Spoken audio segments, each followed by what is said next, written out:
महर्षि वेद व्यास द्वारा रचित महाभारत के बारे में कौन नहीं जानता, और महाभारत की द्रौपदी के बारे में भी सबको पता है। पांचाल देश के राजा द्रुपद की पुत्री द्रौपदी पांचाली, वो द्रौपदी जिसके 5 पांडव पति थे। स्वयंवर में द्रौपदी को जीत कर जब 5 पांडव वन में कुटिया पहुंचे तो कुटिया के बाहर से ही 5 पांडवों ने माता कुंती से कहा कि देखो माँ, हम क्या लाए हैं। तो माता कुंती ने कहा कि जो भी लाए हो आपस में बांट लो। इस तरह से द्रौपदी 5 पांडवों की पत्नी बन गई। लेकिन क्या आप जानते हैं कि कलयुग की द्रौपदी कौन है?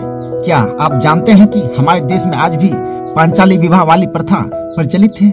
द्रौपदी तो महाभारत की कहानी की द्रौपदी थी, लेकिन क्या आप जानते हैं कि आज की द्रौपदी, कलयुग की द्रौपदी कौन है, कहाँ रहती है और कैसे रहती है? चलिए आपको हम बताते हैं।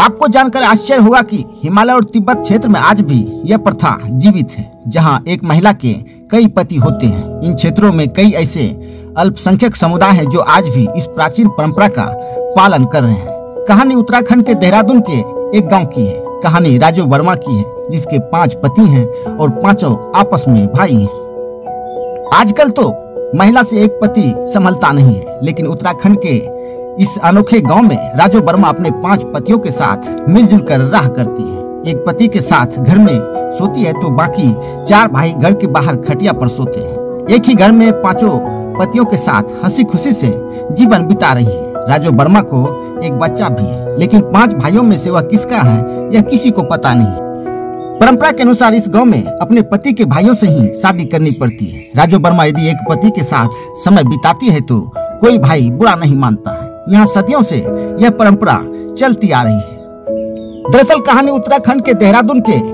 यमुना किनारे बसे लाखा मंडल गांव के जौनसारी जनजाति की है। यहाँ आज भी पांचाली विवाह प्रचलित है। कुछ वर्ष पूर्व लाखा मंडल की रहने वाली 25 वर्षीय राजू वर्मा की शादी हिंदू रीति रिवाज से गुड्डू वर्मा के साथ हुई थी। गुड्डू वर्मा 5 भाई थे, बैजू, संतराम, गोपाल और दिनेश। गुड्डू वर्मा से शादी के बाद राजू वर्मा ने उसके 4 भाइयों से बारी बारी से शादी कर ली और सभी आपस में मिलजुल कर एक ही घर में रहते हैं, यानी एक ही कमरे में 5 पतियों के साथ रहती है। जब एक भाई राजू वर्मा के साथ सोता है तो बाकी 4 भाई बरामदे पर खटिया लगाकर सोते हैं। आश्चर्य की बात तो यह है कि कोई भी भाई दूसरे भाई का हक नहीं मारता है। राजू भी अपने इन 5 पतियों से एक समान प्यार करती है। राजू वर्मा को एक पुत्र भी है, लेकिन यह किसी को पता नहीं है कि उसका असली पिता कौन है। राजू वर्मा 5 भाइयों की पत्नी है और सभी साथ खाते हैं, साथ सोते हैं। किसी को किसी से कोई ईर्ष्या नहीं है, किसी से किसी को कोई मनमुटाव नहीं है। आपको यह जानकर आश्चर्य होगा कि राजू वर्मा के घर में एक ही बेड है, लेकिन उसके पास कई कंबल हैं। सभी भाई अपनी पारी के आधार पर राजू वर्मा के साथ समय बिताते हैं, रात बिताते हैं, लेकिन गुड्डू वर्मा ही उसका पहला और आधिकारिक पति कहलाता है। जानकारी के मुताबिक राजू वर्मा को यह परंपरा अपनाने में ज्यादा समस्या नहीं हुई, क्योंकि यह परंपरा यहाँ सदियों से चली आ रही है। और राजू वर्मा की मां ने भी अपने पति के साथ साथ उसके 2 भाइयों से शादी की थी। हालांकि यह खबर सबसे पहले 2013 में प्रकाश में आई थी, जो आज भी वायरल हो रहा है। अभी राजू वर्मा और उसका परिवार साथ रहता है या नहीं, यह कह पाना मुश्किल है। एक महिला के 5 पति हैं, यह देखने और सुनने में अजीब सा लगता है, लेकिन देहरादून के इस इलाके में यह परंपरा आज भी कायम है, जहां पत्नी को अपने पति के भाइयों से ही शादी करनी पड़ती है। समुद्र तल से 1372 मीटर की ऊंचाई पर बसा यह क्षेत्र महाभारत काल से भी जुड़ा हुआ है। ऐसा कहा जाता है कि अज्ञातवास के दौरान पांडवों को मारने के लिए दुर्योधन ने लाक्षागृह यानी लाख का घर बनवाया था। उसमें आग लगा दी थी, जिसमें पांडव बच गए थे।